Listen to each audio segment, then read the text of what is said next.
Syariman oleh Suruhanjaya Pencegahan Rasuah Malaysia SPRM. Kedua-dua mereka ditahan semalam bagi membantu siasatan kes dakwaan rasuah. Untuk perkembangannya, kita bersama wartawan Winsla Santiran. RM27 juta berkaitan tender perkhidmatan perikanan Kementerian itu pada 2018.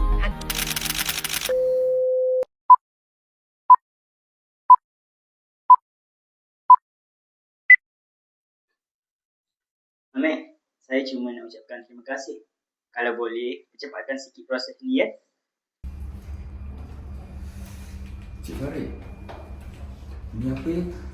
Alah, hanya tanda penghargaan. Tiada siapa pun perlu tahu.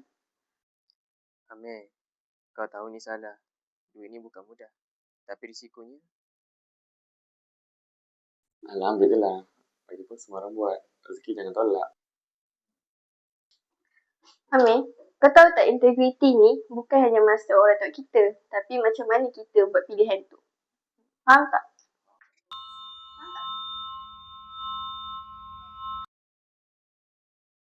Okey.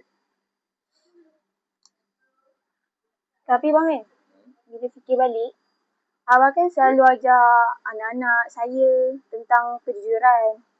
Tapi saya haraplah abang ni tak terlibat dalam rasuah. Tak ada lah. Abang okey je kat kerja tu. Ya ke? Tapi saya haraplah abang ni tak ada terlibat. Sebab abang kan ajar kita orang ni tak ada rasuah apa semua kan. Didikan agama pun apa, abang ajar kita orang pun elok je. Tapi saya haraplah abang ni tak ada terlibat pun. Faham? Tapi ni cantik lah awak bilik kita kan. Kalau aku terima, apa contoh yang aku tunjukkan? Tuan Amir, kesalahan menerima rasuah boleh membawa hukuman berat. Hilang kerja, hilang maruah.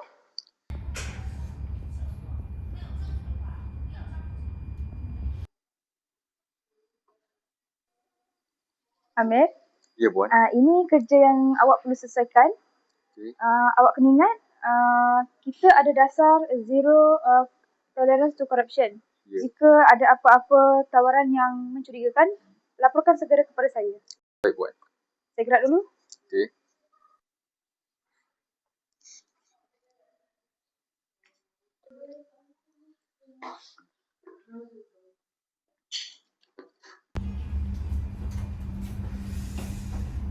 Cik Farid, saya tak boleh terima ni. Semua proses perlu ikut saluran yang betul. Oh, baiklah. Saya faham. Senyuman mungkin sembunyikan dilema.